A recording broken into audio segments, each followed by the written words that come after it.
আমি দুঃখিত, এটা হবে বিধি 164।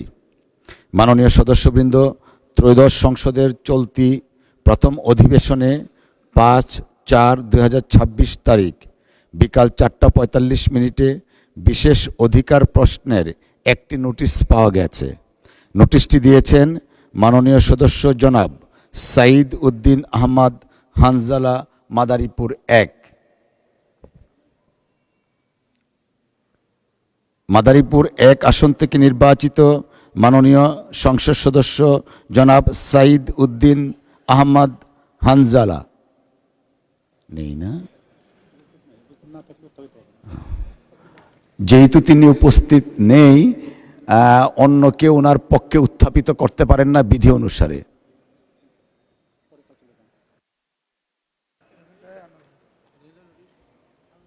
জি মাননীয় চিফ হুইপ।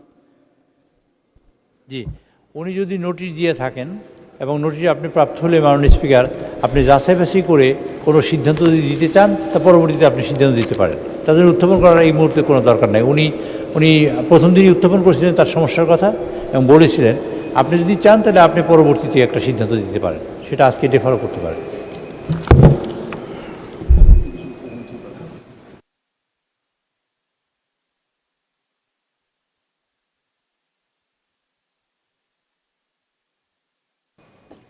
ধন্যবাদ মাননীয় চিফ হুইপ। আমার মনে হয় যে ওনার উপস্থিতিতে আমরা কার্যকর পদক্ষেপ নিব। ধন্যবাদ আপনাকে।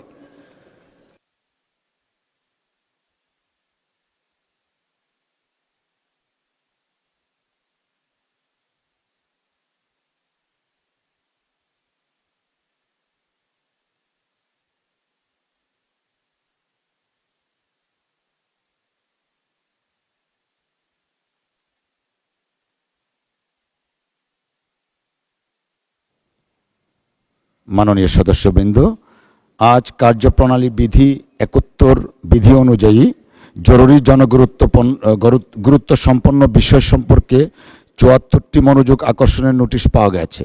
নোটিশদাতা মাননীয় সদস্যগণ হলেন জনাব মোহাম্মদ কামরুল হাসান, ময়মনসিংহ 6, জনাব মোহাম্মদ মাহবুবুল আলম, কুড়িগ্রাম 3, জনাব SK আজিজুল বাড়ি, খুলনা 4, জনাব ইকরামুল বাড়ি টিপু, নওগাঁ 4, রুমিন ফরহানা, ব্রাহ্মণবাড়িয়া 2, জনাব মোহাম্মদ মুজিবুর রহমান, রাজশাহী 1, জনাব মোহাম্মদ নুরুল আমিন, রংপুর 6, শেখ মুজিবুর রহমান ইকবাল, কিশোরগঞ্জ 5, জনাব মোহাম্মদ আব্দুল আলিম, বাগেরহাট 4, জনাব মোহাম্মদ ইলিয়াস মোল্লা, ফরিদপুর 1, জনাব মোহাম্মদ নুরুল ইসলাম, চাঁপাইনবাবগঞ্জ 3, জনাব মোহাম্মদ ফাহিম চৌধুরী, শেরপুর 2, জনাব ABM মুশারফ হোসেন, পটুয়াখালী 4, জনাব মোহাম্মদ শামসুর রহমান শিমুল বিশ্বাস, পাবনা 5, জনাব মোহাম্মদ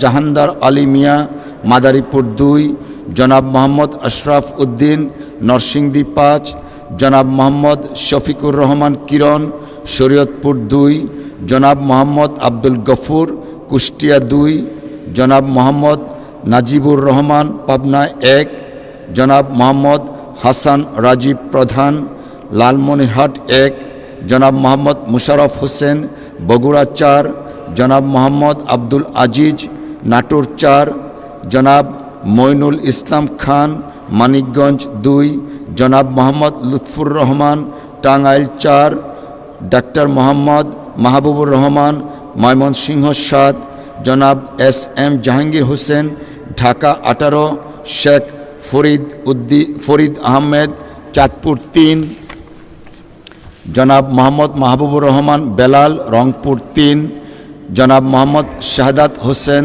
লক্ষ্মীপুর 1, জনাব AM মাহবুব উদ্দিন, নোয়াখালী 1, জনাব মোহাম্মদ মাজিদুর রহমান, গাইবান্ধা 1, জনাব মোহাম্মদ মুক্তার আলী, যশোর 6, জনাব শাহজাহান চৌধুরী, চট্টগ্রাম 15, জনাব মোহাম্মদ আতাউর রহমান, নড়াইল 2, জনাব মোহাম্মদ আব্দুল খালেক, সাতক্ষীরা 2, হাফেজ মোহাম্মদ রবিউল বাশার, সাতক্ষীরা 3, ডক্টর খন্দকার মুশাররফ হোসেন, কুমিল্লা 1, মুসাম্মদ তাহমিনা রুশদির, সিলেট 2, জনাব সালাউদ্দিন গাজীপুর 4 জনাব মোহাম্মদ মুস্তাফিজুর রহমান বাবুল, জামালপুর 3 জনাব মোহাম্মদ আবুল খায়ের ভুইয়া, লক্ষ্মীপুর 2 জনাব Joynal Abedin Faruk, Zainul Abedin Faruk, Noakhali 2 Anisur Rahman Madaripur 3 Naser Rahman Moulvibazar 3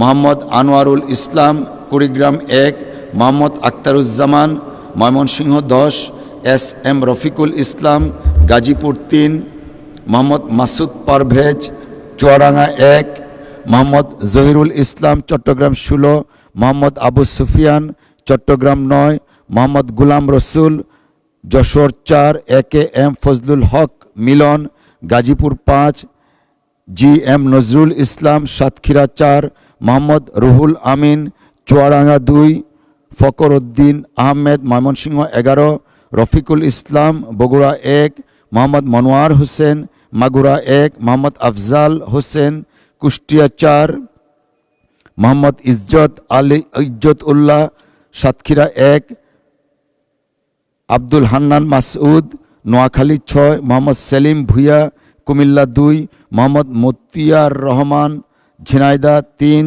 Shah Mohammad Wares Ali Mamun Jamalpur 5 Ali Azam Mohammad Abu Bakar Jhenaidah 2 A Z M Rezwanul Haque Dinajpur 5 Mohammad Mashiur Rahman Khan Bagerhat 1 জনাব মোহাম্মদ আব্দুল বারিশ সর্দার রাজশাহী 4 জনাব মোহাম্মদ আব্দুল মালিক সিলেট 3 খায়রুল কবির খোকন নরসিংদী 1 জনাব মোহাম্মদ আলী আসগার পাবনা 3 শেখ মঞ্জুরুল হক রাহাত বাগেরহাট 2 জনাব মোহাম্মদ সেলিম রেজা সিরাজগঞ্জ 1 জনাব আমির এজাজ খান খুলনা 1 জনাব মোহাম্মদ কেরামত আলী চাঁপাইনবাবগঞ্জ 1। এই নোটিশগুলির মধ্যে হতে আমি নওগাঁ 4 আসন হতে নির্বাচিত মাননীয় সংসদ সদস্য জনাব ইকরামুল বারী টিপু, ব্রাহ্মণবাড়িয়া 2 আসন হতে নির্বাচিত মাননীয় সংসদ সদস্য রুমিন ফারহানা এবং সাতক্ষীরা 3 আসন হতে নির্বাচিত মাননীয় সংসদ সদস্য হাফেজ মোহাম্মদ রবিউল বাশার এর নোটিশগুলো গ্রহণ করলাম। বাকি নোটিশগুলো গ্রহণ করা সম্ভব হলো না বলে আমি আন্তরিকভাবে দুঃখিত। যাদের নোটিশ গ্রহণ করা সম্ভব হয়নি, বিধি অনুযায়ী তাদের মধ্য হতে প্রত্যেককে নিজ নিজ নোটিশের বিষয়বস্তু সম্পর্কে 2 মিনিট করে বক্তব্য রাখার আহ্বান জানাব। তবে মোট 30 মিনিটের মধ্যে যতজন সদস্যের বক্তব্য রাখা সম্ভব ততজন সদস্য বক্তব্য রাখবেন। এখন এখান থেকে প্রথমেই এস কে আজিজুল বাড়ি খুলনা 4। আসসালামু আলাইকুম মাননীয় স্পিকার, আপনাকে ধন্যবাদ। আমি রূপসী রূপসার মানুষ। আমার নির্বাচনী এলাকা রূপসা তেরোখাদা দিঘলিয়া ভৈরব নদী এবং রূপসা নদী দ্বারা বিচ্ছিন্ন। আমাদের নেত্রী দেশনেত্রী বেগম খালেদা জিয়া আমাদের এই রূপসা নদীর উপরে খানজানালি সেতু করে খুলনাকে মোংলা বন্দরের সাথে সংযুক্ত করেছিল এবং খুলনাকে আপনার গোপালগঞ্জ, ফরিদপুর এবং ঢাকার সাথে সংযুক্ত করেছে। এখন বক্তব্য হলো আমাদের ভৈরব নদীর উপরে একটি সেতু প্রয়োজন, কারণ খুলনা বিভাগীয় শহর খুলনা থেকে আমার নির্বাচনী এলাকা রূপসার একটি অংশ তেরোখাদা হয়ে আপনার গোপালগঞ্জ হয়ে ঢাকার মহাসড়কের সাথে মিলিত হতে পারে।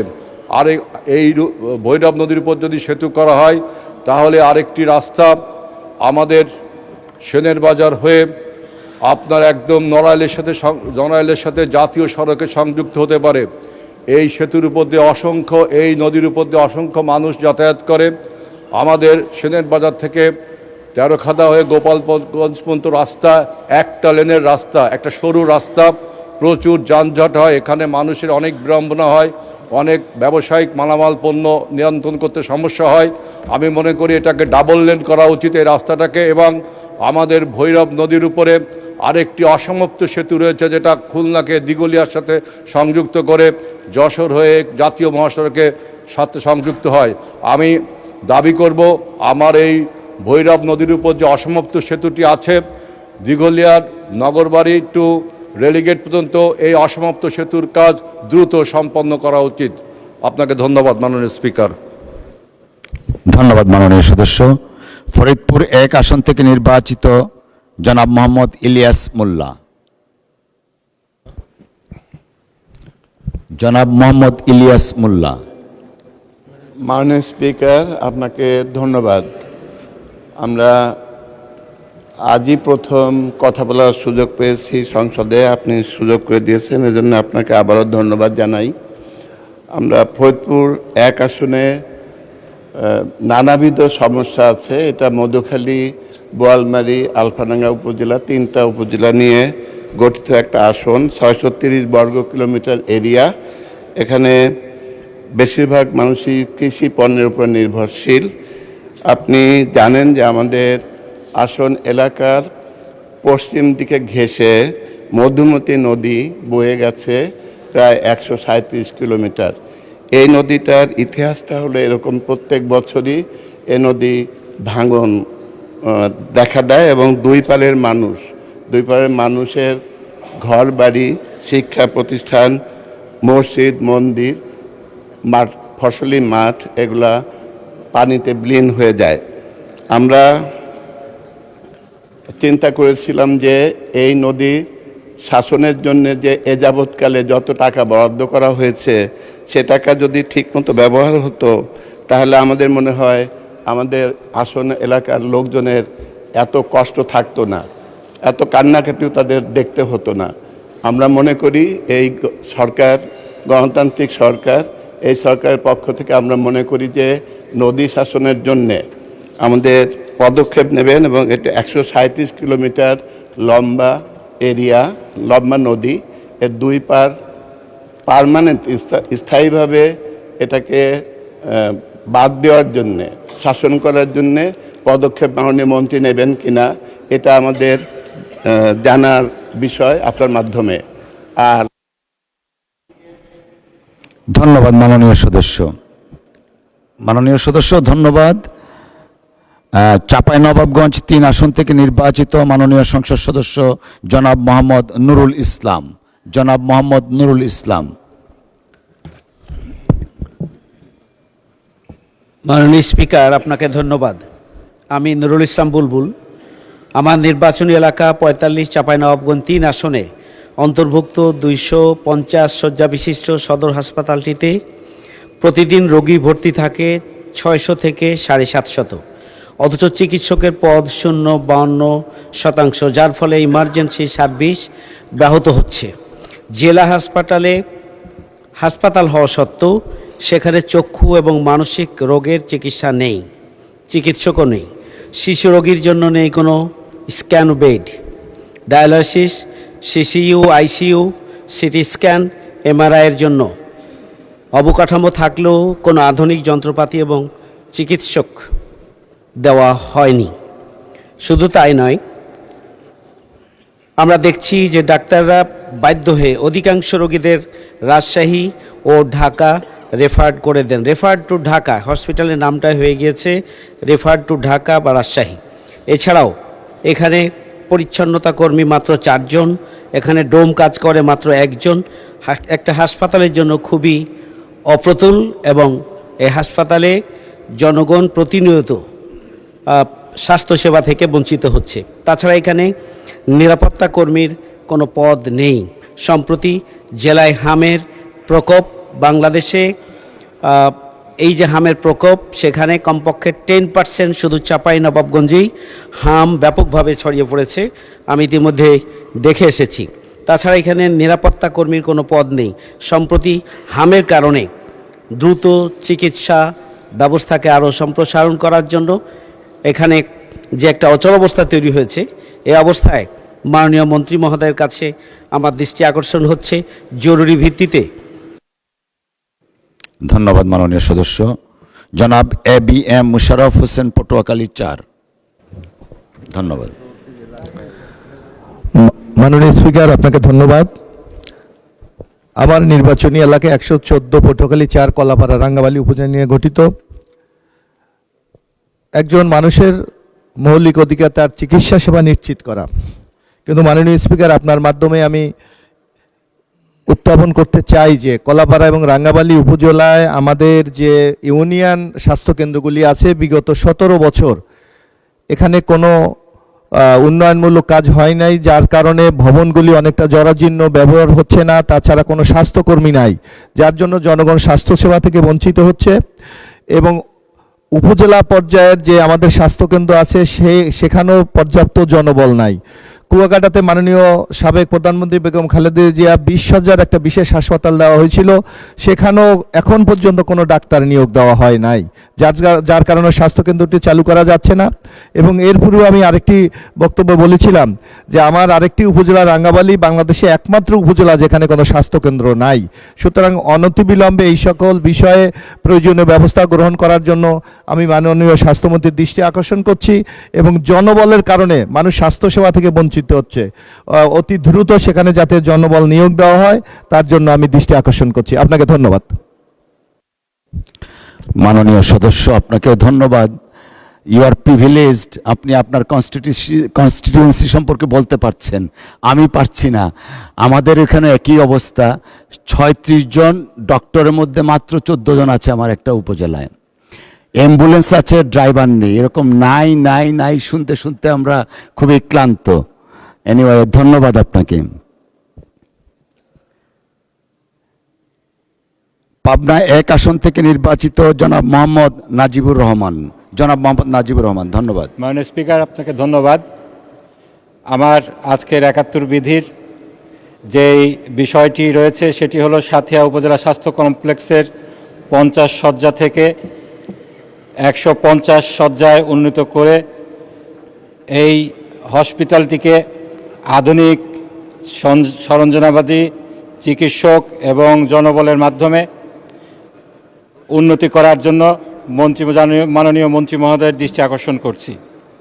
মাননীয় স্পিকার, আমার নির্বাচনী এলাকা 68 পাবনা 1 সাঁথিয়া উপজেলার স্বাস্থ্য কমপ্লেক্সটি 50 শয্যা বিশিষ্ট। এই এলাকাটি 5 লক্ষাধিক মানুষের বাসস্থান। এখানে দুর্দান্ত প্রত্যন্ত অঞ্চলের যে সমস্ত জনগোষ্ঠী রয়েছে তাদের স্বাস্থ্যসেবা নিশ্চিত করার জন্য একটি মাত্র হসপিটাল রয়েছে, যেটি 50 শয্যা বিশিষ্ট। মাননীয় স্পিকার, আমি সাম্প্রতিক সময়ে এই হসপিটালটি স্বাস্থ্য কমপ্লেক্সটি ভিজিট করার সুযোগ হয়েছিল। সেখানে যে মানবেতর অবস্থা আমি দেখেছি, 50 শয্যায় মানুষ এখন মাটিতে থাকতে হচ্ছে, মানুষকে বারান্দায় শুয়ে থাকতে হচ্ছে অসুস্থ রোগীদেরকে। একই সাথে উন্নত যন্ত্রপাতি এবং সরঞ্জামাদির অভাবে এখানে চিকিৎসা সেবা মারাত্মকভাবে বিঘ্নিত হচ্ছে। আমি আপনার মাধ্যমে মাননীয় স্বাস্থ্যমন্ত্রীর কাছে আবেদন করছি, এই স্বাস্থ্য কমপ্লেক্সটিকে অবিলম্বে 150 শয্যা বিশিষ্ট করে এটার যে সমস্ত আধুনিক যন্ত্রপাতির প্রয়োজন সে সমস্ত যন্ত্রপাতি অ্যাভেলেবিলিটি নিশ্চিত করে এখানকার স্বাস্থ্য কমপ্লেক্স এবং স্বাস্থ্যসেবার উন্নতি সাধন করা হোক। আপনাকে ধন্যবাদ মাননীয় স্পিকার। ধন্যবাদ। লালমনিরহাট 1 আসন থেকে নির্বাচিত মাননীয় সদস্য জনাব মোহাম্মদ হাসান রাজীব প্রধান। জনাব মোহাম্মদ হাসান রাজীব প্রধান। বিসমিল্লাহির রহমানির রহিম। মাননীয় স্পিকার, আপনাকে অসংখ্য ধন্যবাদ। এই প্রথম আমি এই মহান সংসদে কথা বলার সুযোগ পাচ্ছি, সেই সাথে আপনাকে অভিনন্দন জানাতে চাই। মাননীয় স্পিকার, আমরা একই আদালত পাড়ায় কার্যরত ছিলাম। আপনার দক্ষতা এবং আপনার পেশাগত সততার কারণে সাধারণ যারা ভুক্তভোগী তারা যেভাবে উপকৃত হয়েছে, ঠিক তেমনিভাবে এই মহান সংসদকে আপনি আরও বেশি আলোকিত করার জন্য কাজ করবেন এই আশা করি। আপনার মাধ্যমে মাননীয় স্পিকার, আমি আমার নেতা এই সংসদ নেতা প্রধানমন্ত্রীকে ধন্যবাদ জানাতে চাই। উনি আমাকে মনোনয়ন প্রদানের মাধ্যমে আমার উপর আস্থা রেখেছে। পাশাপাশি আমি আরও ধন্যবাদ জানাতে চাই আমার নির্বাচনী এলাকা হাতীবান্ধা এবং পাটগ্রামের সাধারণ মানুষকে, যারা তাদের মূল্যবান ভোট প্রদান করে এই সংসদে এসে তাদের পক্ষে কথা বলার জন্য সুযোগ দান করেছে। মাননীয় স্পিকার, আমার নির্বাচনী এলাকায় 2টি উপজেলা, একটি হাতীবান্ধা একটি পাটগ্রাম, এবং এই 2 উপজেলায় 2টি স্বাস্থ্য কমপ্লেক্স আছে। কিন্তু এই স্বাস্থ্য কমপ্লেক্সগুলোতে দুইটিতেই কোনো পরিচ্ছন্নতা কর্মী নাই। দ্বিতীয়ত হইল এখানে এক্সরে মেশিন আছে 2টি উপজেলায় এবং এখানে ইসিজি মেশিন আছে, কিন্তু কোনো অপারেটর পোস্টিং নেই। হাতীবান্ধায় 11টি, পাটগ্রামে 12টি বিশেষজ্ঞ চিকিৎসকদের পদ থাকলেও একজন বিশেষজ্ঞ কর্মরত নাই। আপনার মাধ্যমে আমি স্বাস্থ্যমন্ত্রীর দৃষ্টিতে আনতে চাই যে এই নিয়োগগুলো দেওয়ার ব্যাপারে উনি কার্যকর ভূমিকা রাখবেন কিনা, আমরা অতি সত্বর এই বিশেষজ্ঞ চিকিৎসক সহ অন্যান্য জনবলগুলো পাবো কিনা। আপনাকে ধন্যবাদ মাননীয় স্পিকার। ধন্যবাদ মাননীয় সদস্য। আমরা উইল ওয়ার্ক টুগেদার ইনশাআল্লাহ, এখানেও একসাথে কাজ করব। ধন্যবাদ। মানিকগঞ্জ 2 আসন থেকে নির্বাচিত মাননীয় সংসদ সদস্য মইনুল ইসলাম খান। মইনুল ইসলাম খান। ধন্যবাদ মাননীয় স্পিকার। আমার 71 বিধির নোটিশ দিয়েছিলাম। এটি আমার নির্বাচনী এলাকার অন্তর্গত হরিরামপুর উপজেলা, একটি নদী ভাঙ্গন কবলিত উপজেলা। এই উপজেলায় মোট 13টি ইউনিয়নের মধ্যে আজিমনগর, নেসরাগঞ্জ, সুতানড়ি, কাঞ্চনপুর, হারুকান্দি, এই 6টি ইউনিয়ন বেশিরভাগ অংশই নদীগর্ভে বিলীন হয়ে গিয়েছে। বাকি এছাড়াও আরও 3টি ইউনিয়ন রামকৃষ্ণপুর, গোপীনাথপুর সহ অন্যান্য ইউনিয়নের এখনই নদী ভাঙ্গন কবলিত হচ্ছে। আমার দৃষ্টি আকর্ষণ মাননীয় পানি সম্পদ মন্ত্রী মহোদয়ের নিকট যে বর্ষা মৌসুম শুরু হওয়ার আগেই এখানে জিও ব্যাগ কিংবা অন্য কোনো উপায়ে এই নদীর তীরবর্তী লোকদের, অসহায় লোকদের পাশে দাঁড়ানোর ব্যবস্থা নেওয়া। আপনাকে ধন্যবাদ মাননীয় স্পিকার। ধন্যবাদ। জনাব মোহাম্মদ লুৎফুর রহমান, টাঙ্গাইল 4। জনাব মোহাম্মদ লুৎফুর রহমান, টাঙ্গাইল 4। আসসালামু আলাইকুম। শোনা যাচ্ছে তো না? আসসালামু আলাইকুম। আমার আজকের দিনে আমি নিজেকে খুব গর্ববোধ করতেছি। এই জাতীয় সংসদে আমি প্রথম দাঁড়িয়ে কথা বলতে পারছি। সঙ্গে সঙ্গে আমি সর্বপ্রথম যে নেতার কথা শ্রদ্ধা স্মরণ করছি সে হলো আমাদের বাংলাদেশের ইতিহাসের, রাজনীতির ইতিহাসে এবং গণতন্ত্রের ইতিহাসে আমাদের সেই শহীদ রাষ্ট্রপতি জিয়াউর রহমানকে। আমি স্মরণ করছি আমার প্রাণ প্রিয় নেত্রী, যে নেত্রীর ত্যাগের বিনিময়ে, যে নেত্রীর সর্বোচ্চ ত্যাগের বিনিময়ে আমরা আজকের এই পর্যায়ে আসতে পেরেছি এবং এই পার্লামেন্টে উপস্থিত হতে পেরেছি, সেই নেত্রী মরহুম ম্যাডাম খালেদা জিয়াকে। সঙ্গে সঙ্গে স্মরণ করছি যে আমাদের প্রাণপ্রিয় নেতা, আমাদের প্রধানমন্ত্রী আমাকে নমিনেশন দিয়ে, আজকে এই মনোনয়ন দিয়ে আজকের এই পার্লামেন্টে আমাকে উপস্থিত থাকার জন্য, মনোনীত হওয়ার জন্য সহযোগিতা করেছেন, তাকে আমি শ্রদ্ধা ভরে স্মরণ করছি।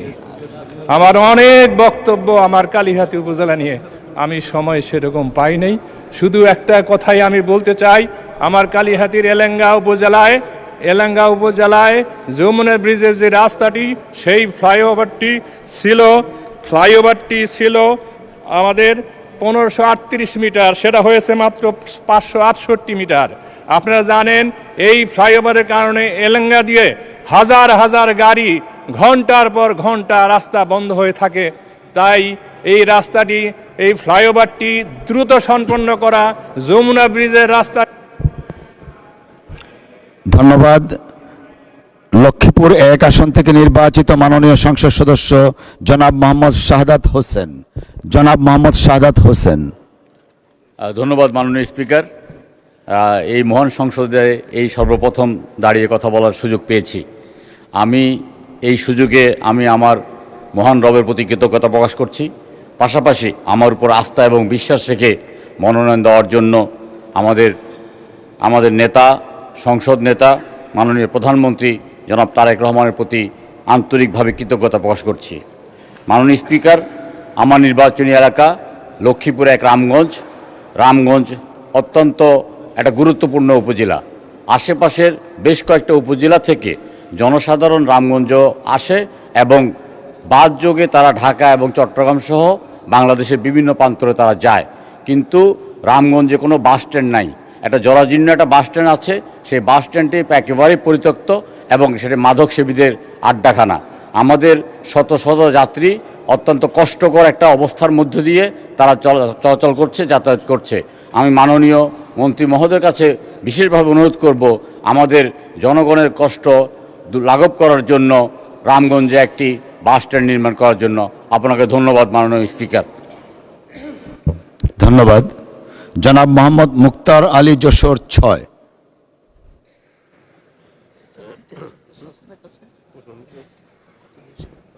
জনাব মোহাম্মদ মুক্তার আলী, যশোর 6। আসসালামু আলাইকুম রহমতুল্লাহ। মাননীয় স্পিকার, আপনাকে অশেষ ধন্যবাদ। সাথে সাথে আমার নির্বাচনী এলাকা যশোর 6-এর সাধারণ জনগণের প্রতি আমার অন্তঃস্থল থেকে কৃতজ্ঞতা পেশ করে বিভিন্ন সময়ে আন্দোলনে স্বাধীনতা সার্বভৌমত্বের জন্য এবং মানুষের অধিকার আদায়ের জন্য যারা শহীদ হয়েছেন সবার আত্মার মাগফিরাত কামনা করে আমার মৌলিক প্রশ্ন তুলে ধরছি। মাননীয় স্বাস্থ্য ও পরিবার কল্যাণ মন্ত্রী মহোদয়ের কাছে আমার প্রশ্ন, বিশেষ করে আমার কেশবপুর উপজেলা একটি হেলথ কমপ্লেক্স আছে। হেলথ কমপ্লেক্সে প্রতিদিন শত শত রোগী আসে, তাদের অ্যাকোমোডেশন সম্ভব হয় না। অধিকাংশ সময় বারান্দায় অনেক রোগী থাকতে বাধ্য হয়। এই হাসপাতালটি এমন জায়গায় অবস্থিত, পার্শ্ববর্তী উপজেলা মনিরামপুর, ডুমরিয়া, কলারোয়া এবং সাথে সাথে দুর্গত অঞ্চল থেকে রোগী ভর্তি হয়। এর কলেবার বৃদ্ধি করা প্রয়োজন। 50 শয্যা থেকে আমি 150 শয্যায় উন্নতি করার জন্য মাননীয় স্বাস্থ্য ও পরিবার কল্যাণ মন্ত্রী মহোদয়ের দৃষ্টি আকর্ষণ করছি। সাথে সাথে এই হসপিটালটি যাতে আধুনিক সুযোগ সুবিধা পায় সেই জন্য তার কাছে জোর আবেদন পেশ করছি। সবাইকে ধন্যবাদ। মাননীয় স্পিকার, আপনাকে ধন্যবাদ। ধন্যবাদ। নড়াইল 2 আসন থেকে নির্বাচিত মাননীয় সংসদ সদস্য জনাব মোহাম্মদ আতাউর রহমান। মাননীয় স্পিকার, আপনাকে ধন্যবাদ। আমি নড়াইল 2 আসন আমার সংসদীয় এলাকা লোহাগাড়া উপজেলা ও সদর উপজেলার আংশিক। আপনার অবগত আছেন মাননীয় স্পিকার, আজকের এই জরুরি জনগুরুত্বপূর্ণ সম্পন্ন মনোযোগ আকর্ষণের নোটিশে আমি মাননীয় সড়ক পরিবহন মন্ত্রীর প্রতি মনোযোগ আকর্ষণ করছি যে ঢাকা থেকে নড়াইল হয়ে বেনাপোল বন্দর পর্যন্ত প্রতিদিন শত শত ট্রাক এবং বাস সহ বিভিন্ন যানবাহন যাতায়াত করে, কিন্তু এলিভেটেড এক্সপ্রেসওয়ে যেখানে শেষ হয়েছে তারপরে আমার নড়াইল সীমান্ত থেকে শুরু করে যশোর পর্যন্ত 58 কিলোমিটার পথ, সেখানে 2 লেনের পথ হওয়ার কারণে 6 লেনের গাড়ির যে চাপ, সেই চাপটি 2 লেনের এটা চলাচল করতে যেয়ে দেখা যায় যে সেখানে আমাদের প্রতিনিয়ত মারাত্মক দুর্ঘটনা ঘটে এবং এমন কোনো মাস নাই, এমন কোনো সপ্তাহ নাই যে এই রোডে 1 জন 2 জন 3 জন নিহত না হচ্ছে দুর্ঘটনার শিকার হয়ে। আজকে আমি মাননীয় সড়ক পরিবহন মন্ত্রীর প্রতি মনোযোগ আকর্ষণ করছি যে আজ নড়াইলের উপর দিয়ে যশোর বেনাপোল পর্যন্ত যে মহাসড়কটি গিয়েছে এটাকে অতি দ্রুত 2 লেন থেকে 6 লেনে উন্নীত করা প্রয়োজন। যদি 6 লেনে উন্নীত করতে যেও সময় লাগে, আপাতত এই মুহূর্তে অন্তত সড়কের 2 পাশে 4-8 ফিট সড়ক বর্ধিতকরণ প্রশস্তকরণ করা খুবই জরুরি। তা না হলে এখানে প্রতিনিয়ত লক্ষ লক্ষ মানুষের চলাচল এবং পরিবহনের সাথে দুর্ঘটনার শিকার হয়ে মানুষ যেভাবে নিহত হচ্ছে এটা আমাদের জন্য খুবই পীড়াদায়ক। সেজন্য আমি আজকে এ বিষয়ে দ্রুত পদক্ষেপ গ্রহণের জন্য মাননীয় সড়ক পরিবহন মন্ত্রীর প্রতি আমি দৃষ্টি আকর্ষণ করছি। মাননীয় স্পিকার, আপনাকে ধন্যবাদ। ধন্যবাদ মাননীয় সদস্য। জনাব মোহাম্মদ আব্দুল খালেক, সাতক্ষীরা 2।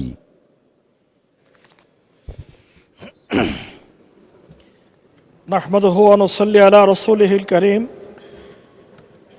মাননীয় স্পিকার, আপনাকে ধন্যবাদ। আমি মাননীয় অর্থমন্ত্রী মহোদয়ের দৃষ্টি আকর্ষণ করে এটা মনোযোগ আকর্ষণ নোটিশ দিয়েছি। নোটিশটা আমার এলাকার না, এটা সারা দেশের জন্য। সারা দেশে বেসরকারি শিক্ষক কর্মচারীগণের কল্যাণ তহবিলের টাকা যথাসময়ে প্রাপ্তি প্রসঙ্গে সারা দেশে হাজার হাজার বেসরকারি শিক্ষক কর্মচারীগণ চাকরি শেষে তাদের জমানো কল্যাণ তহবিলের টাকা যথাসময়ে না পেয়ে মানবেতর জীবনযাপন করছেন। একজন বেসরকারি শিক্ষক কর্মচারী তার একমাত্র অবলম্বন তিলে তিলে জমানো কল্যাণ তহবিলের টাকা না পেয়ে, সেই টাকা বছরের পর বছর না পেয়ে সে কারণে জীবনযাপন করতে যে অনাহারে অর্ধাহারে দিনাপিয়াত করছে। এমত অবস্থায় মাননীয় অর্থমন্ত্রী মহোদয়ের মনোযোগ আকর্ষণ করছি, সংশ্লিষ্ট বেসরকারি শিক্ষক কর্মচারীগণের কল্যাণ তহবিলের টাকার জন্য মাননীয় মন্ত্রীর মনোযোগ আকর্ষণ করে শেষ করছি। ধন্যবাদ মাননীয় স্পিকার। ধন্যবাদ। কুমিল্লা 1 আসন থেকে নির্বাচিত মাননীয় সংসদ সদস্য ডক্টর খন্দকার মোশাররফ হোসেন। ধন্যবাদ। বিসমিল্লাহির রহমানির রহিম। মাননীয় স্পিকার, আপনাকে ধন্যবাদ আমাকে এই পার্লামেন্টে বক্তব্য রাখার সুযোগ দেওয়ার জন্যে। এই পার্লামেন্টের উদ্বোধনী অনুষ্ঠানে আমার সভাপতিত্ব করার সৌভাগ্য হয়েছিল, কিন্তু এখানে আমাদের এলাকার এবং বিভিন্ন ধরনের সংকট সেই বিষয়গুলো আসলে আপনার মাধ্যমে সরকারের গৌরবপূর্ণ সরকারের জানার জন্যে আমি এই নোটিশটি প্রদান করেছি। মাননীয় স্পিকার, কুমিল্লা জেলা অত্যন্ত ঐতিহাসিক জেলা, ঐতিহ্যবাহী জেলা। লেখাপড়া, শিক্ষা এবং সাংস্কৃতিক দিক দিয়ে কুমিল্লা অত্যন্ত গুরুত্বপূর্ণ। এই বিবেচনায় কুমিল্লায় বিভাগ করার ব্যাপারে বেশ আগে থেকেই নানা রকমের জল্পনা কল্পনা চলছে। বিগত যে স্বৈরাচারী সরকার, তারাও ঘোষণা করেছিল যে কুমিল্লা জেলা করবে, কিন্তু অন্য নামে, কুমিল্লার নামে নয়। এবং কুমিল্লায় নাকি এমন সব ব্যক্তিরা জন্মগ্রহণ করেছে এবং নাকি অত্যন্ত খারাপ শব্দ, সেই জন্য তিনি বিভাগ করবেন কিন্তু কুমিল্লার নামে করবেন না। সেখানে কুমিল্লার জনগণ দল মত নির্বিশেষে কিন্তু প্রতিবাদ জানিয়েছে এবং বিগত সরকার তাই বাধ্য হয়ে এই সিদ্ধান্ত। ধন্যবাদ মাননীয় সদস্য। 2 মিনিট অতিক্রান্ত হয়েছে, আমি আন্তরিকভাবে দুঃখিত। আর 1 মিনিট টাইম দেয়া যায় কিনা মাননীয় সদস্যকে? কুমিল্লার বিভাগের ব্যাপারটি সিদ্ধান্ত দিয়ে সমাধান দিয়ে যাবেন, কিন্তু সেই সমাধান দেন নাই। তাই আজকে এই পার্লামেন্টে আপনার মাধ্যমে কুমিল্লা নামেই কুমিল্লা বিভাগকে বাস্তবায়ন করার জন্য আমি অনুরোধ জানাচ্ছি। ধন্যবাদ। ধন্যবাদ মাননীয় সদস্য। সিলেট 2 আসন থেকে নির্বাচিত মাননীয় সংসদ সদস্য মোসাম্মদ তাহসিনা রুশদীর। ধন্যবাদ। বিসমিল্লাহির রহমানির রহিম। মাননীয় স্পিকার, আপনাকে ধন্যবাদ। আমার নির্বাচনী এলাকা সিলেট 2-এর 2টি উপজেলার একটি বিশ্বনাথ পৌরসভার অন্তর্গত উপর দিয়ে প্রবাহমান ভাসিয়া নদী আজ অস্তিত্ব সংকটে। দীর্ঘদিন যাবৎ যথাযথ রক্ষণাবেক্ষণ ও নদী খননের অভাবে নদীটি মৃতপ্রায়। এছাড়াও নদীর পাড়ে গড়ে ওঠা অবৈধ স্থাপনা এবং শহরে নির্দিষ্ট কোনো বর্জ্য ফেলার জায়গা না থাকায় সমস্ত ময়লা নদীতে ফেলা হচ্ছে। ফলে নদীটি শুধু ভরাটি হচ্ছে না, বরং পচা ময়লার দুর্গন্ধে পুরো শহর এখন সাধারণ মানুষের বসবাসের অনুপযোগী হয়ে পড়েছে। বর্তমানে স্থানীয় প্রশাসনের চেষ্টায় নদী খনন প্রক্রিয়া ইতিমধ্যে অনুমোদিত হয়েছে এবং আমি প্রশাসনের সহযোগিতায় ইতিমধ্যেই 4টি অস্থায়ী ডাস্টবিন স্থাপন করতে পেরেছি, কিন্তু এই সমস্যা সমাধানের জন্যে শহরকে পরিচ্ছন্ন রাখতে একটি স্থায়ী ডাম্পিং স্টেশন নির্মাণ অত্যন্ত জরুরি। এছাড়াও যে ময়লা রয়েছে সেটিকে শহরের বাইরে নিয়ে যাবার জন্যে একটি ময়লা ফেলার গাড়ি প্রয়োজন। এমত অবস্থায় জনস্বার্থে এবং পরিবেশ রক্ষার্থে এবং এলাকার মানুষের স্বাস্থ্যকর পরিবেশে বসবাসের উপযোগী করার জন্যে একটি স্থায়ী ডাম্পিং স্টেশন এবং ময়লাবাহী গাড়ি বরাদ্দের জন্যে আমি সংশ্লিষ্ট মন্ত্রণালয়ের প্রতি দাবি জানাচ্ছি। ধন্যবাদ মাননীয় স্পিকার। ধন্যবাদ মাননীয় সদস্য। গাজীপুর 4 আসন থেকে নির্বাচিত মাননীয় সংসদ সদস্য জনাব সালাউদ্দিন। মাননীয় স্পিকার, আপনাকে ধন্যবাদ। আমি গাজীপুর 4 কাপাসিয়া উপজেলা স্বাস্থ্য কমপ্লেক্সের সম্প্রসারণ প্রসঙ্গে মাননীয় স্বাস্থ্য ও পরিবার কল্যাণ মন্ত্রীর দৃষ্টি আকর্ষণ করছি। কাপাসিয়া বিশাল জনপদ এবং ক্রমবর্ধমান জনসংখ্যার সুরক্ষা নিশ্চিত করতে বর্তমানে 50 শয্যা বিশিষ্ট স্বাস্থ্য কমপ্লেক্সটি একেবারেই অপ্রতুল। জনগণের ভোগান্তি লাঘব করতে এবং উন্নত চিকিৎসা সেবা দোরগোড়ায় পৌঁছে দিতে এটিকে 100 শয্যা বিশিষ্ট রূপান্তর করা অপরিহার্য হয়ে পড়েছে। মাননীয় স্পিকার, এছাড়াও আমাদের এই উপজেলা স্বাস্থ্যকেন্দ্রে এখন প্যারাসিটামল সিরাপ থেকে শুরু করে এক্স-রে ফিল্মের সংকট তীব্র। এই হাম টিকা না থাকার কারণে রোগীর সংখ্যা প্রতিনিয়ত বাড়ছে। পাশাপাশি আপনি কিছুক্ষণ আগে যে বিষয়টি দৃষ্টি আকর্ষণ করেছেন, নির্ধারিত ডাক্তার থেকে প্রায় 13 জন ডাক্তার এখান থেকে নিয়োগপ্রাপ্ত হয়ে ডেপুটেশনে অন্যান্য জায়গায় স্থানান্তরিত হওয়ার কারণে চিকিৎসা সংকট নিয়মিত লেগেই থাকে। এই 50 শয্যা বিশিষ্ট হাসপাতালটিতে গড়ে প্রায় প্রতিদিন 106 জন রোগী নিয়মিত ভর্তি থাকে, যে কারণে হাসপাতালের নির্ধারিত এরিয়ার বাইরেও বিছানা করে চিকিৎসকদের বিশেষ সহযোগিতায় সেখানে রোগী দেখতে রাখতে হয়। এছাড়াও এই হাসপাতালের অ্যাম্বুলেন্সের 2টি অ্যাম্বুলেন্স থাকার কথা থাকলেও একটি অচল অ্যাম্বুলেন্স রয়েছে। সচল অ্যাম্বুলেন্স দেওয়ার জন্য আমি বিশেষ দাবি করছি। সম্মানিত স্বাস্থ্য ও পরিবার কল্যাণ মন্ত্রী আমাদের খুবই প্রতিবেশী হওয়ার কারণে তিনি ঈদের দিন কাপাসিয়া উপজেলা স্বাস্থ্যকেন্দ্র পরিদর্শন করেছেন। এজন্য আমি বিশ্বাস করি দ্রুতই এই সমস্যাগুলো সমাধানের ব্যাপারে সম্মানিত স্বাস্থ্য ও পরিবার কল্যাণ মন্ত্রী উদ্যোগ নেবেন ইনশাআল্লাহ। মাননীয় স্পিকার, আপনাকে ধন্যবাদ। ধন্যবাদ মাননীয় সদস্য। মাননীয় সদস্যবৃন্দ, বিধি 71 অনুযায়ী জরুরি জনগুরুত্ব সম্পন্ন বিষয়ে মনোযোগ আকর্ষণ এর আওতায় প্রাপ্ত নোটিশসমূহের উপর 2 মিনিটের আলোচনার পর্ব এখনই শেষ হলো।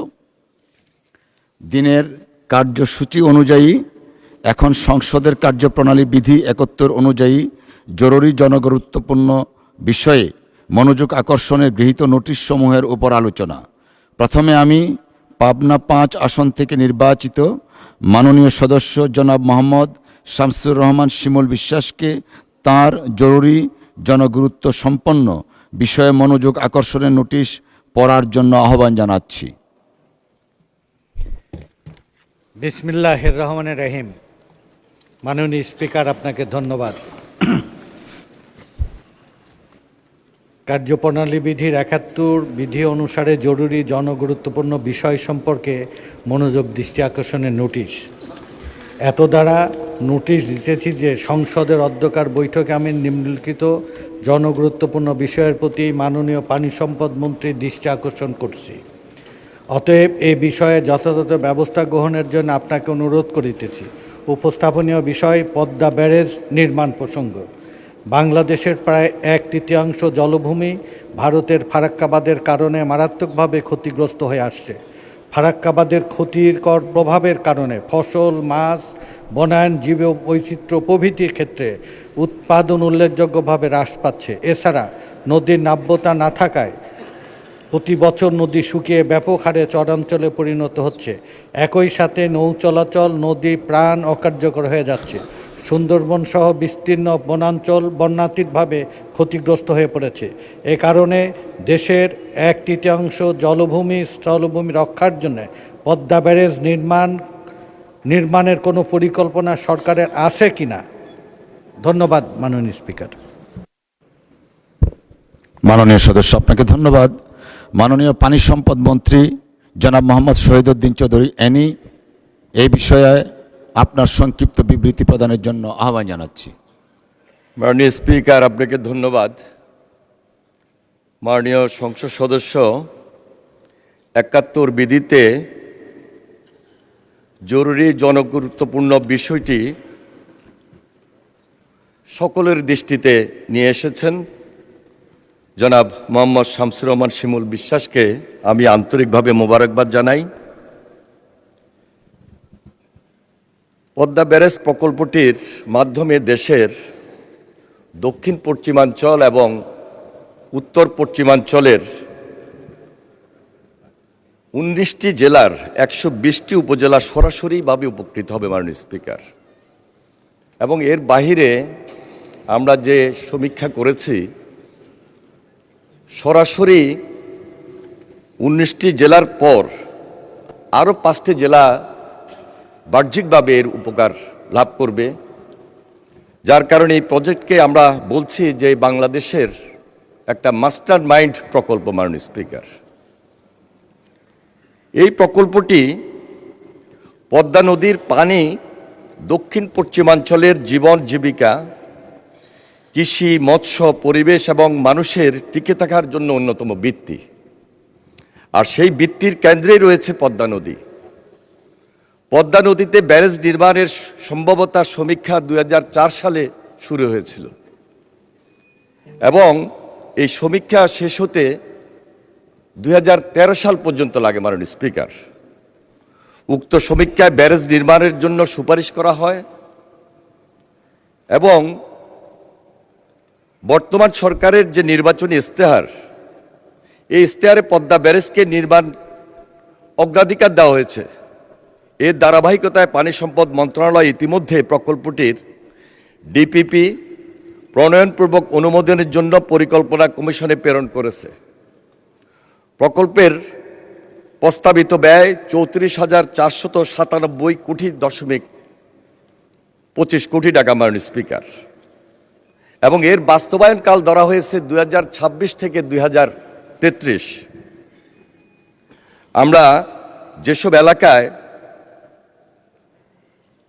এই যে সরাসরি উপকার বা সুবিধাভোগী অঞ্চল হিসাবে ধরে নিয়েছি, সেসব এলাকায় প্রায় 28.80 লক্ষ হেক্টর জমিতে সেচের জন্য প্রয়োজনীয় পানির সংস্থান নিশ্চিত হবে।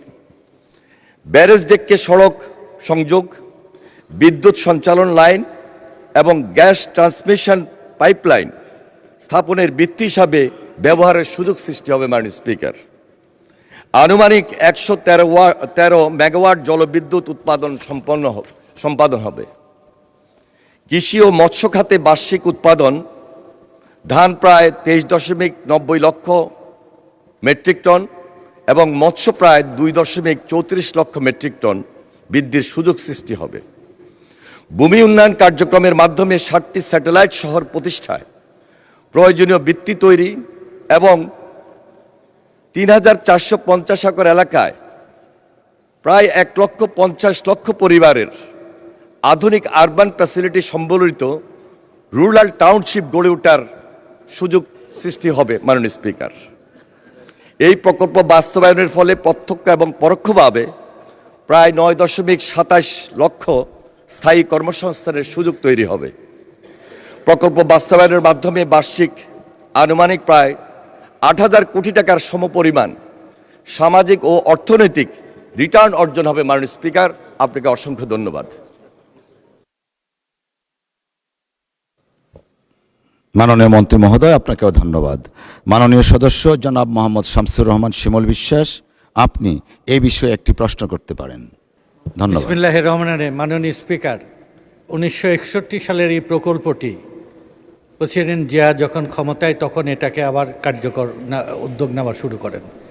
দীর্ঘদিন অবহেলায় থাকে বেগম খালেদা জিয়া সরকার এর কার্যক্রম শুরু করেন।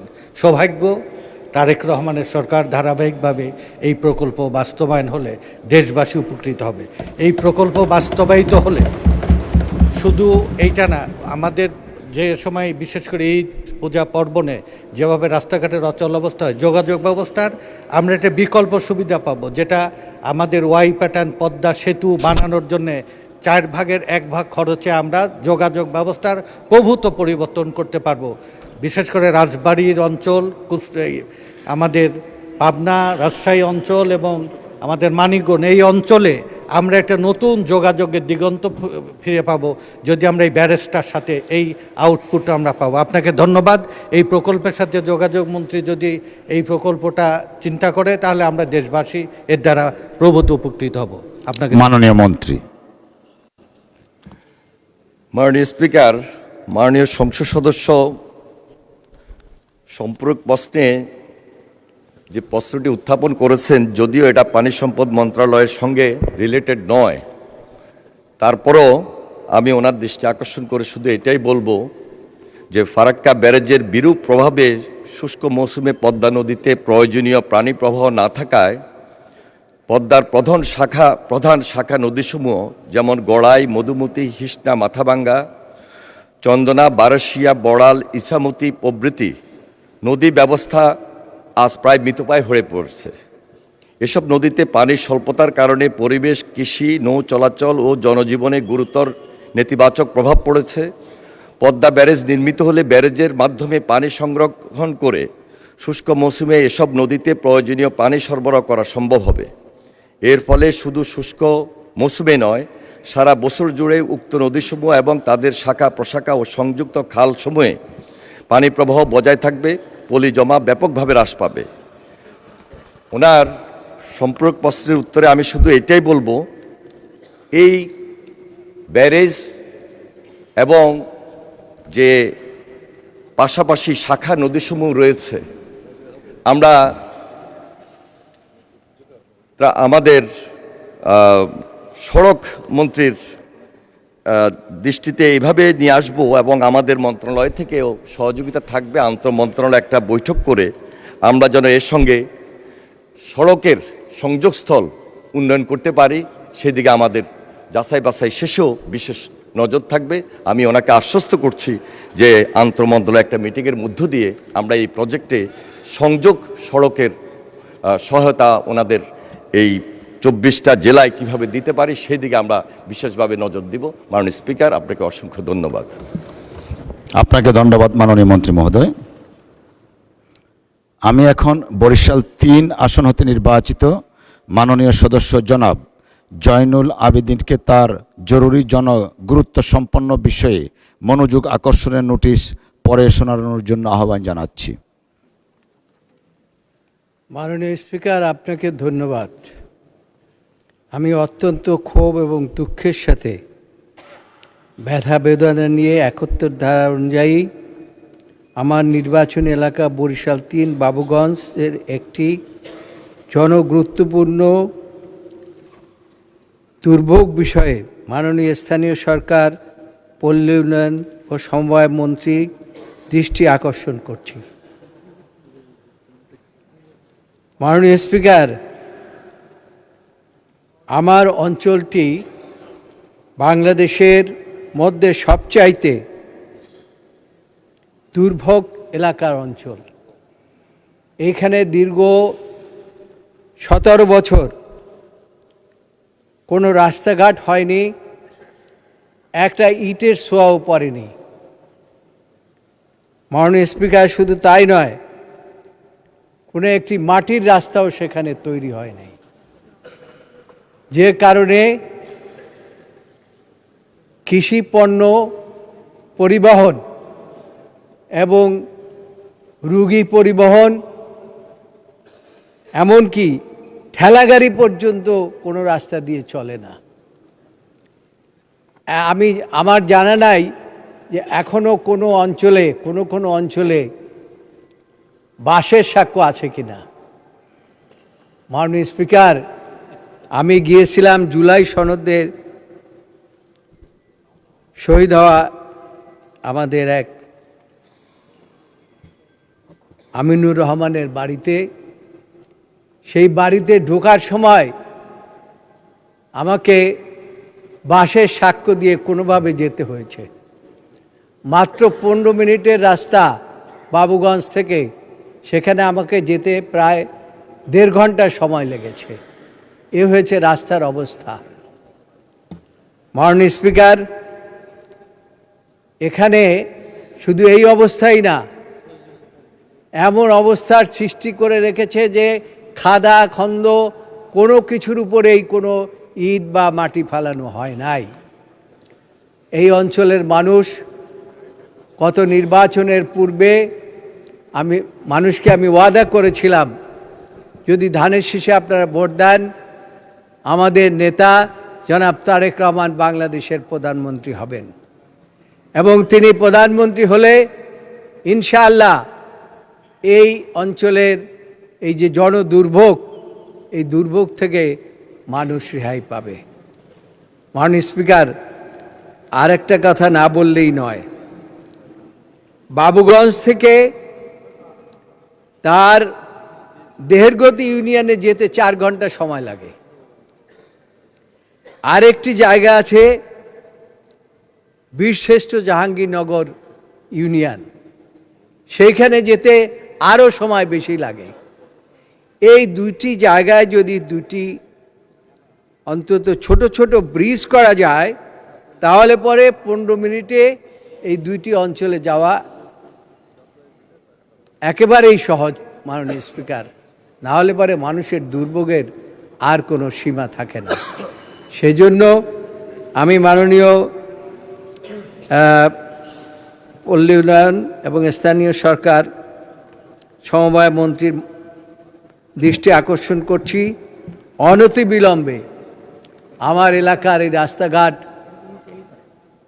অন্তত পুনর্নির্মাণ করে হোক, সংস্কার করে হোক, উন্নততর করা, অন্যথায় মানুষের দুর্ভোগের আর সীমা থাকবে না। মাননীয় স্পিকার, আপনাকে ধন্যবাদ। ধন্যবাদ মাননীয় সদস্য। মাননীয় স্থানীয় সরকার, পল্লী উন্নয়ন ও সমবায় মন্ত্রী জনাব মির্জা ফখরুল ইসলাম আলমগীরকে এ বিষয়ে তার সংক্ষিপ্ত বিবৃতি প্রদানের জন্য আহ্বান জানাচ্ছি। ধন্যবাদ। ধন্যবাদ মাননীয় স্পিকার। মাননীয় সংসদ সদস্য জনাব জয়নাল আবেদিন যে জরুরি জনগুরুত্ব সম্পন্ন বিষয়ের উপরে নোটিশ দিয়েছেন, তার উত্তরে আমি তাকে জানাতে চাই যে তিনি যে কোনো সময় আমাদের মন্ত্রণালয়ে এসে তার এই সমস্যাগুলো আমাদেরকে লিখিতভাবে জানালে আমরা অবশ্যই তার সমস্যাগুলো দূর করবার চেষ্টা করব। ধন্যবাদ মাননীয় স্পিকার। ধন্যবাদ মাননীয় মন্ত্রী মহোদয়কে স্পেশাল কনসিডারেশনের জন্য। আপনাকে ধন্যবাদ। মাননীয় সদস্য জনাব জয়নাল আবেদিন, আপনি এ বিষয়ে একটি প্রশ্ন করতে পারেন। মাননীয় স্পিকার, আমি তো আগেই বলেছি যে এরকম অঞ্চল বাংলাদেশে দ্বিতীয়টি আছে কিনা আমার জানা নাই।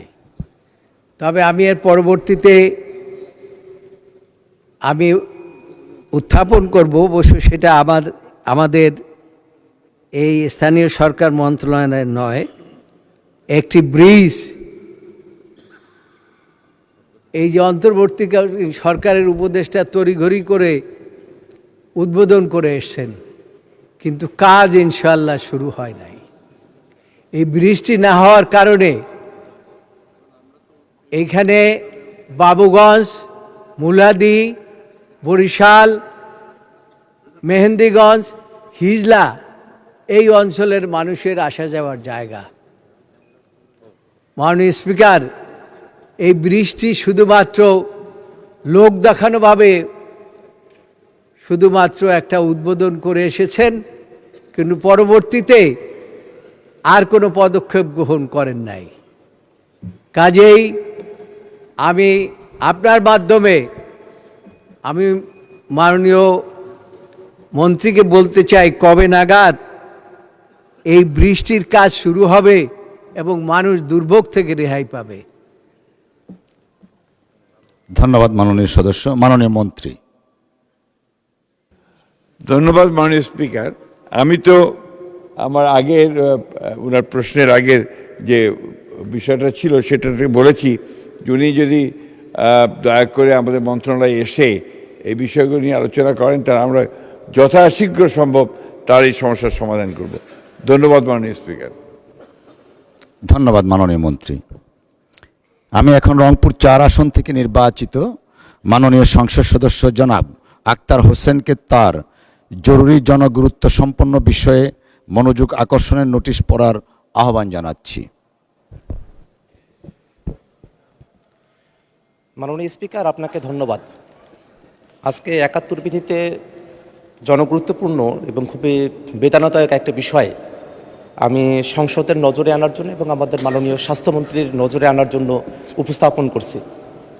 আপনারা সকলে জেনে থাকবেন যে বাংলাদেশে হঠাৎই হামের প্রাদুর্ভাব হচ্ছে, আমাদের অসংখ্য শিশু হামে আক্রান্ত হচ্ছেন এবং এখনো পর্যন্ত গত 3 সপ্তাহে হামে সাসপেক্টেড মৃত্যুর সংখ্যা 115+ এবং কনফার্মড মৃত্যু প্রায় 20 জনের মতো গত 3 সপ্তাহেই। এভাবে সারা দেশে হাজার হাজার শিশুরা তারা হামে আক্রান্ত হচ্ছেন। আমাদের মাননীয় স্বাস্থ্যমন্ত্রী বলেছেন যে গত 8 বছর যাবত হামের টিকা দেওয়া হয় নাই।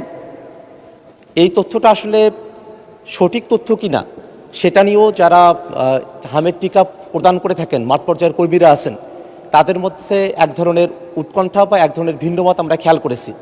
সেক্ষেত্রে যদি হামের টিকা না দেওয়া হয়ে থাকে 2024 বা তার পরবর্তী সময়গুলোতে, সেক্ষেত্রে কেন দ্রুত গতিতে যারা 0 ডোজের শিশুরা ছিলেন তাদেরকে টিকার আওতায় নিয়ে আসা হলো না বা তার জন্য একটা ক্যাম্পেইনের ব্যবস্থা করা হলো না, সেটা আমাদেরকে অবাক করে মাননীয় স্পিকার। সব কিছু মিলিয়ে আমরা প্রথমত আগেই একটা ব্যবস্থা গ্রহণ করতে ব্যর্থ হয়েছি এবং পরবর্তীতে আমাদের শিশুরা যখন হাসপাতালে হামে আক্রান্ত হয়ে এসেছেন, আমরা জানি যে হামের চিকিৎসার জন্য আইসোলেশনের প্রয়োজন হয়, কিন্তু আমাদের হসপিটালগুলোতে আইসোলেশন ফ্যাসিলিটিস একেবারেই নাই, উপজেলা পর্যায়ে নাই, জেলা পর্যায়ে নাই, এমনকি যেগুলো আরও বড় বড় হসপিটাল আছে সেই জায়গাগুলোতেও নাই। বিশেষত রাজশাহী অঞ্চলের কথাটা এখন বেশি নজরে আসছে এবং যে আইসিইউ বা এনআইসিইউগুলো প্রয়োজন হয় সেই পর্যাপ্ত আইসিইউ বা এনআইসিইউয়েরও ব্যবস্থা নাই। এবং আরেকটা বিষয় খেয়াল করে দেখা গেছে যে আমাদের দেশে হামের টিকা দেওয়া হয় 9 মাস বয়স থেকে, কিন্তু এখন হামের যারা আক্রান্ত শিশুরা আছেন তারা আসলে 6 মাস বয়স বা তারও কম বয়স থেকে তারা হামে এটা আক্রান্ত হচ্ছেন। সেক্ষেত্রে আমাদের যারা সরকারের চাকরিতে যারা রোগতত্ত্ব বিশারদ যারা আছেন তারা কেন এই বিষয়টা আগে থেকে ফাইন্ড আউট করতে পারলেন না এবং সে অনুযায়ী ব্যবস্থা গ্রহণ করতে পারলেন না। সেক্ষেত্রে মন্ত্রণালয়ের অধীনে, স্বাস্থ্য মন্ত্রণালয়ের অধীনে যেসব কর্মকর্তারা আছেন তাদের ফেইলিওরটা কোথায়, সেই বিষয়গুলো নিয়ে এবং হামের এই প্রাদুর্ভাব মোকাবেলা করে আইসোলেশন ফ্যাসিলিটিস, আইসিইউ ফ্যাসিলিটিস, ডাক্তারদের জন্য সার্বক্ষণিক তদারকির ব্যবস্থা গ্রহণ করে হাম বিষয়টাকে একটা তড়িৎ গতিতে সমাধানের দিকে নিয়ে আসার জন্য, আমাদের শিশুদেরকে রক্ষা করার জন্য, মৃত্যু থেকে বাঁচানোর জন্য মাননীয় স্বাস্থ্যমন্ত্রী তার কোনো পরিকল্পনা আছে কিনা এবং সেটা কী ধরনের পরিকল্পনা সেই বিষয়ে আপনার মাধ্যমে মাননীয় স্বাস্থ্যমন্ত্রীর দৃষ্টি আকর্ষণ করছি। ধন্যবাদ মাননীয় স্পিকার। আপনাকে ধন্যবাদ মাননীয় সদস্য। মাননীয় স্বাস্থ্য পরিবার কল্যাণ মন্ত্রী জনাব সর্দার মোহাম্মদ সাকাওয়াত হোসেনকে এ বিষয়ে তার সংক্ষিপ্ত বিবৃতি দেওয়ার জন্য অনুরোধ জানাচ্ছি। মাননীয় স্পিকার, আপনাকে ধন্যবাদ। মাননীয় সংসদ সদস্যকে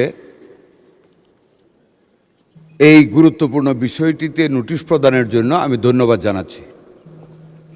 আমি ওনার নোটিশের জবাবে উত্তর দেওয়ার আগে মাননীয় স্পিকার আমি দু একটি কথা বলতে চাই। মাননীয় সংসদ সদস্য ওনার যে নোটিশটি দিয়েছেন, নোটিশটি উত্থাপন না করে উনি কিন্তু একটা ন্যারেটিভ সাবমিট করেছেন সংসদের সামনে, যেটার জন্য আমার কাছে পর্যাপ্ত উত্তর রয়েছে, যে উত্তরে উনি সন্তুষ্ট হবেন।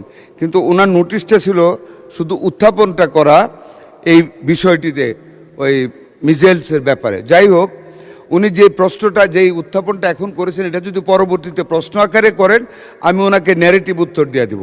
বর্তমান যে নোটিশটি আমি হাতে পেয়েছি তার উত্তরে মাননীয় স্পিকার আমি জানাচ্ছি, বর্তমানে দেশে বিভিন্ন দুর্গম ও জনবহুল অঞ্চলে হামের প্রকোপ উদ্বেগজনকভাবে বৃদ্ধি পাওয়ায় টিকাদান বঞ্চিত শিশুরা নিউমোনিয়া ও অন্ধত্ব সহ মারাত্মক প্রাণ ঝুঁকিতে রয়েছে। এইটা লিখে উনি নোটিশটা দিয়েছে। মাননীয় স্পিকার, আমি উত্তরটা পড়ে শোনাচ্ছি। মাননীয় সদস্য উত্থাপিত গুরুত্বপূর্ণ বিষয়ের জন্য ওনাকে ধন্যবাদ।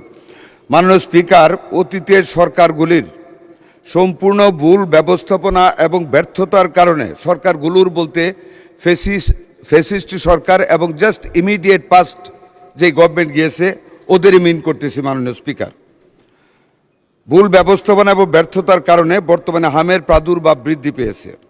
দেশের সর্বশেষ হাম রুবেলার ক্যাম্পেইন 2020 সালের ডিসেম্বরে অনুষ্ঠিত হওয়ার পর দীর্ঘ 5.5 বছর যাবৎ কোনো ক্যাম্পেইন পরিচালিত হয়নি। মাননীয় স্পিকার, এখানে আপনাকে জানানোর জন্য বলতে চাই, প্রতি 4 বছর পর হাম রিবেলার এই ক্যাম্পেইনটি হওয়ার কথা ছিল প্রতি 4 বছর পর পর মাননীয় স্পিকার, সেইটা গত 5.5 বছর যাবৎ হয় নাই। ফলে নিউবর্ন বেবি এবং লেফট আউট বেবিজের সংখ্যা অনেক বৃদ্ধি পেয়েছে, যারা এখন হামে আক্রান্ত হচ্ছে। এছাড়া টিকা ক্রয়, সংগ্রহ ও সরবরাহ ব্যবস্থাপনায় পূর্ববর্তী দুটো সরকারের অদূরদর্শী সিদ্ধান্ত ও দীর্ঘসূত্রিতার ফলে টিকার মজুতে মারাত্মক সংকট তৈরি হয়। এর পরিণতিতে দেশব্যাপী হামের টিকা সহ আরও 6 ধরনের গুরুত্বপূর্ণ টিকার অভাব দেখা দেয়, যার কারণে বহু শিশু নিয়মিত টিকাদান সেবা থেকে বঞ্চিত হয় এবং সংক্রামক রোগে আক্রান্ত হওয়ার উচ্চ ঝুঁকিতে পড়ে, যার ফলাফলে বর্তমান সংকট তৈরি হয়েছে। মাননীয় স্পিকার, নানা প্রতিকূলতা সত্ত্বেও মাননীয় প্রধানমন্ত্রী জনাব তারেক রহমানের গতিশীল নেতৃত্ব, বিচক্ষণতা এবং পরামর্শে আমরা টিকাদান কর্মসূচি জরুরি ভিত্তিতে এগিয়ে আনতে সক্ষম হয়েছি। আমরা গতকাল 5 এপ্রিল থেকে হামের টিকাদান কার্যক্রম শুরু করেছি। প্রথম ধাপে সারা বাংলাদেশের 18টি জেলা এবং 30টি ঝুঁকিপূর্ণ উপজেলায় জরুরি হাম রিবেলা টিকাদান কর্মসূচি শুরু করেছি, যার মধ্যে 5টি স্পটে আমি সহ আমার প্রতিমন্ত্রী সহ আমাদের কর্মকর্তাগণ আমরা সশরীরে হাজির থেকে আমরা সেই কার্যক্রম শুরু করেছি। এই কর্মসূচির আওতায় মাননীয় স্পিকার 6 মাস থেকে 5 বছরের কম বয়সী অর্থাৎ 59 মাস, 1 মাস কম 5 বছর সকল শিশুকে ক্রাশ প্রোগ্রাম হামের টিকা প্রদান করা হচ্ছে। প্রথম ধাপে 12 লক্ষ শিশুকে টিকার আওতায় আনার লক্ষ্য নির্ধারণ করা হয়েছে। মাননীয় স্পিকার, আমি অত্যন্ত আনন্দের সাথে বলতে চাই, আমাদের জন্য এটা একেবারে ফার্স্ট স্টার্ট। আমরা একটা ব্যর্থতা থেকে নিজেদেরকে নিয়োজিত করে মাননীয় প্রধানমন্ত্রীর অত্যন্ত বিচক্ষণ নেতৃত্বে টিকাদান কর্মসূচিটা শুরু করে আমাদের একটা সফলতা গতকাল হয়েছে। আমাদের লক্ষ্যমাত্রা ছিল গতকাল 30টি উপজেলায় 76,000 শিশুকে আমরা টিকা দেব। আলহামদুলিল্লাহ মাননীয় স্পিকার, আমরা 73,000 শিশু আমাদের এই আওতায় গতকাল টিকা গ্রহণ করেছে, যা 96% অর্জন আমাদের মন্ত্রণালয়ের। আগামী 12 এপ্রিল হতে মাননীয় স্পিকার, ঢাকা উত্তর ও দক্ষিণ সিটি কর্পোরেশন, ময়মনসিংহ এবং বরিশাল সিটি কর্পোরেশন এবং আগামী 3 মে হতে সারা দেশে অবশিষ্ট সিটি কর্পোরেশন ও জেলাগুলিতে আমরা এই জরুরি টিকাদান কর্মসূচি বাস্তবায়ন করব ইনশাআল্লাহ। মাননীয় স্পিকার, টিকাদানের পাশাপাশি আমরা শুধু টিকাদান চালাচ্ছি না, এর পাশাপাশি হামে আক্রান্ত এবং ঝুঁকিতে থাকা শিশুদের ভিটামিন A ক্যাপসুল খাওয়ানো হচ্ছে গতকাল থেকে। মাননীয় স্পিকার, জরুরি ভিত্তিতে দেশের প্রতিটি জেলায় 6 মাস থেকে 1 বছর পর্যন্ত বয়সী শিশুদের জন্য ভিটামিন A ক্যাপসুল 1 লক্ষ ইউনিট অর্থাৎ 7,500 পিস এবং 1 বছর 5 বছরের 1 বছর এবং 5 বছরের কম বয়সী শিশুদের জন্য 2 লক্ষ ইউনিট 15,000 পিস করে ভিটামিন A ক্যাপসুল জেলায় বিতরণ করা হচ্ছে, যা আক্রান্ত শিশুদের চিকিৎসায় এই সংকট মোকাবেলার জন্য অত্যন্ত কার্যকর ভূমিকা রাখবে। মাননীয় স্পিকার, ঝুঁকিপূর্ণ শিশুদের জন্য দেশের সকল সরকারি হাসপাতালে আইসোলেশন ওয়ার্ড, যেটা আপনি বলেছেন, আইসোলেশন ওয়ার্ডের ব্যবস্থা করা হয়েছে। আমাদের হাতে মাননীয় স্পিকার, এমন দোয়া করি না যে রুগী বাড়ুক, কিন্তু যতই বাড়ুক না কেন প্রত্যেকটি হাসপাতালে আইসোলেশন ওয়ার্ডের ব্যবস্থা করা হয়েছে। রাজশাহী হাসপাতালে আরও 250 আইসোলেশন বেড ব্যবস্থা করা হচ্ছে। আমাদের যদি কোনো রুগী আসে দোয়া করেন যাতে না আসে, আমরা প্রস্তুত আছি। আইসিইউ ইউনিট প্রস্তুত আছে, আমাদের ভেন্টিলেটরও প্রস্তুত আছে। শুধু ভেন্টিলেটর না, আমাদের ICDDR বেড একজন ডাক্তার তাহমিদ উনি অত্যন্ত স্বল্প খরচে মাত্র 300 টাকা খরচে নতুন অক্সিজেন ইনফ্লো অ্যান্ড আউটফ্লোর একটা মেশিন সিস্টেম আবিষ্কার করেছে, যেটা দিয়ে যে কোনো হাসপাতালে যে কোনো সময় আমরা যে কোনো হামের রুগীকে এখন অক্সিজেন প্রবাহ দিতে পারি লাঙের ভিতরে। মাননীয় স্পিকার, স্বাস্থ্যকর্মীদের সক্ষমতা বৃদ্ধির উদ্যোগ নেওয়া হয়েছে। মাঠ পর্যায়ে দায়িত্ব পালনরত সকল স্বাস্থ্যকর্মীদের এই জরুরি অবস্থায় সকল ছুটি বাতিল করা হয়েছে। মাননীয় স্পিকার, ইতিমধ্যে ঝুঁকিপূর্ণ এলাকায় নিবিড় মনিটরিং ও তদারকি বৃদ্ধি করা হচ্ছে। বর্তমান পরিস্থিতিতে জরুরি ভিত্তিতে টিকা ক্রয় কার্যক্রমের উদ্যোগ নেওয়া হয়েছে। এছাড়া উন্নয়ন সহযোগী সংস্থার হু অ্যান্ড ইউনিসেফ ইত্যাদির সাথে সমন্বয় জোরদার করা হয়েছে। আমরা সকল অংশীজনের সঙ্গে সমন্বয়ের মাধ্যমে কাজ করে যাচ্ছি। আজকেও ওয়ার্ল্ড ব্যাংক আমাদের ডাকে সাড়া দিয়ে আমাদের সাথে সকালে মিটিং করেছে। তারা বিভিন্নভাবে এই হামকে মোকাবেলা করার জন্য, এই রিবেলাকে মোকাবেলা করার জন্য আমাদেরকে সহযোগিতার আশ্বাস দিয়েছে। আমরা মন্ত্রণালয় থেকে মাননীয় প্রতিমন্ত্রীকে হেড করে আমরা 5 সদস্য বিশিষ্ট একটা কমিটি ওনাদের সাথে কাজ করার জন্য সচিব আমরা করে দিয়েছি।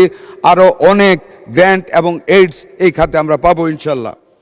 অংশীজনের সঙ্গে সমন্বয় দেখা আওতায় আসে, প্রতিরোধযোগ্য রোগ থেকে সুরক্ষিত থাকে। আমরা বিশ্বাস করি এই সমন্বিত ব্যাপক টিকাদান কর্মসূচির মাধ্যমে অতি দ্রুত হাম সংক্রমণ নিয়ন্ত্রণে আনা সম্ভব হবে। পরিশেষে আরও জানাচ্ছি, আমরা করোনাকালীন অব্যয়িত 604 কোটি টাকা দিয়ে আমরা ইউনিসেফ থেকে আরও হামের টিকা এবং অন্যান্য টিকা আমরা কালেকশন করতেছি। ভবিষ্যতে আমাদের কোনো সময় টিকার কোনো আমাদের শর্টেজ পড়বে না। আমরা অলওয়েজ আমাদের হাতে টিকাতে আমরা সমৃদ্ধশীল থাকব। ধন্যবাদ মাননীয় স্পিকার আপনাকে। এক্সিলেন্ট, ধন্যবাদ মাননীয় মন্ত্রী।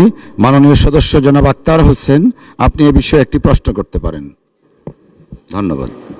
ধন্যবাদ মাননীয় স্পিকার, ধন্যবাদ মাননীয় মন্ত্রীকে।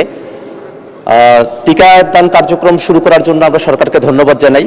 পাশাপাশি একটা বিষয় একটু জানা রাখার প্রয়োজন যে মাননীয় মন্ত্রী যেভাবে আইসোলেশন ফেসিলিটিস বানানোর কথা বলছেন বা যেভাবে তিনি আইসিইউ এবং এনআইসিইউ এর কথা বলছেন, মাঠের পরিস্থিতি কিন্তু তেমনটা নয়। আমরা সোশ্যাল মিডিয়াতে এবং বিভিন্ন পত্রপত্রিকা মারফত আমরা জানতে পারছি যে অনেকেই হাসপাতালগুলোতে যাচ্ছেন, কিন্তু যাওয়ার পরে তারা আইসোলেশন ফেসিলিটিস পাচ্ছেন না এবং তারা আইসিইউ ফেসিলিটিসও তারা পাচ্ছেন না। এটা কি সরকারের তরফ থেকে বরাদ্দ করা হচ্ছে, কিন্তু হাসপাতালে যারা আছেন তাদের কোনো গাফিলতি বা হাসপাতাল ম্যানেজমেন্ট বা ব্যবস্থাপনা যেটা আছে তার ত্রুটির কারণে এটা হচ্ছে কিনা সে ব্যাপারে মন্ত্রণালয়ের তরফ থেকে মাননীয় মন্ত্রীকে উদ্যোগ গ্রহণ করার জন্য বলছি। আর একটা বিষয় উনি বলেছেন যে করোনার কালীন একটা বাজেট অতিরিক্ত ছিল, যেটা এখন নিয়ে এসে এখানে কাজে লাগানো হচ্ছে, তার জন্য আমরা ধন্যবাদ জানাই।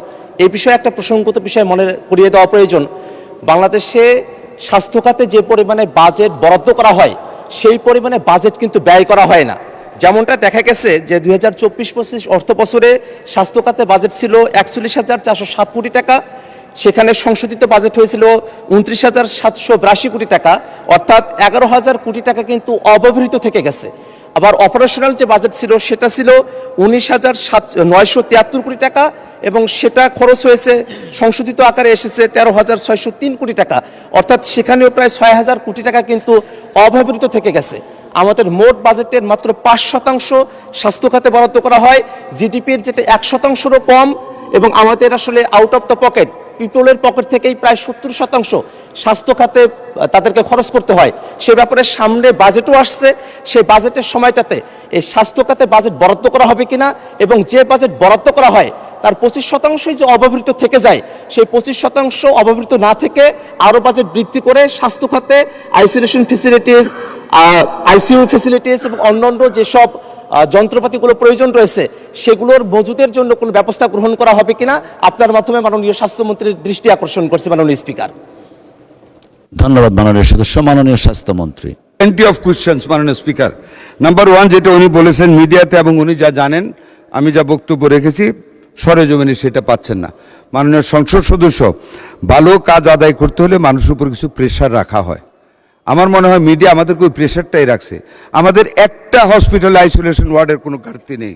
আপনাকে আমি অনুরোধ করব, আপনি আমার সাথে কালকে চলেন, কোনটায় দেখবেন প্রত্যেকখানে আমাদের ব্যবস্থা করে রাখা হয়েছে মিজেলস রোগের জন্য, এবং ভেন্টিলেটর আমাদের মন্ত্রণালয়ের রেডিয়াসে যখন যেখানে প্রয়োজন আমরা ভেন্টিলেটরও দিয়ে যাচ্ছি। কাজে এই ব্যাপার আপনাকে আমি নিশ্চিত করতে পারি ইনশাল্লাহ আমাদের আইসোলেশন অভাব। আপনি রাজশাহীতে খবর নেন, ওইখানেও আমরা গতকাল আলাপ করেছি, আমাদের সব কিছু রেডি আছে। 2 নম্বর যেটা বলেছেন আইসিইউর কথা দেখেন, আইসিইউ ইচ্ছা করলে এখনই করা যায় না। আইসিইউ আমাদের প্রত্যেকটা জায়গায় এই মিজেলস আসার পরে আমরা করেছি। এমনকি আপনাকে বলি 18 ঘন্টায় আইসিইউ ওয়ার্ড আমরা চালু করেছি ইনফেকশাস ডিজিজ সেন্টারে। যখন একটা রোগী মারা গেল মধ্যরাতে, সেখানে আমি, আমার সচিব, আমাদের ডিজি আমরা গিয়েছি।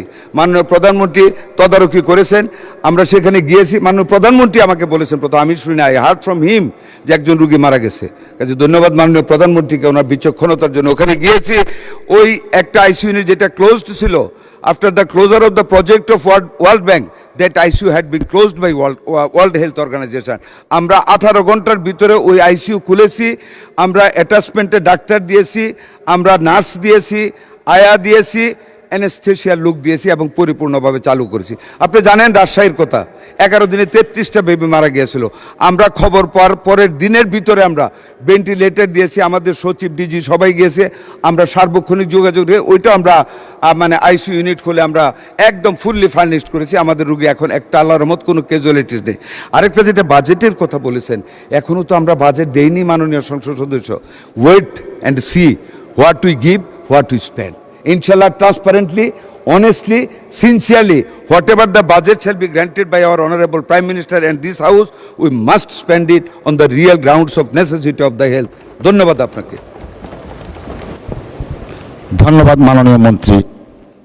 মাননীয় সদস্যবৃন্দ, দিনের কার্যসূচি অনুযায়ী এখন উপস্থাপনীয় কাগজপত্র।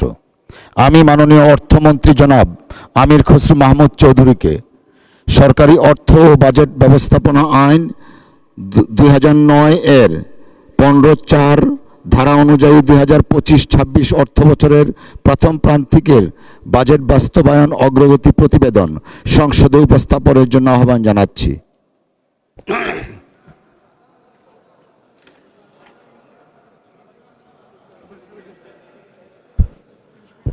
মাননীয় মন্ত্রী আজান পড়ছে, আমরা 30 মিনিটসের জন্য আমরা মুলতবি করি। 30 মিনিটস পরে আপনি দয়া করে উপস্থাপন আমাদের পরে 30 মিনিটের জন্য মুলতবি। ধন্যবাদ সকলকে।